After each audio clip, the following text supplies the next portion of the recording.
శారద నీరదేందు ఘనసార పటీర మరాళ మల్లికాహార తుషార ఫేన రజతాచల కాశ ఫణీశ కుంద మందార సుధాపయోధి సితతామర సామర వాహిని శుభాకారత నొప్పు నిన్ను మదిగానగనెన్నడుగల్గు భారతి.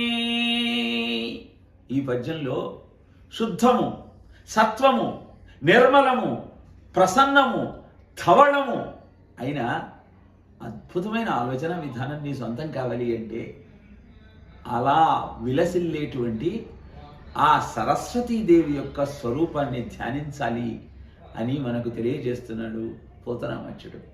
భాగవత రచన కొనసాగిస్తూ మొట్టమొదట ఇలాంటి ఆ సరస్వతీదేవి స్వరూపాన్ని ధ్యానించిన పోతనామాచ్యుడి వారసులమైన మనం ఆయనను అనుసరించే ప్రయత్నం చేద్దాం.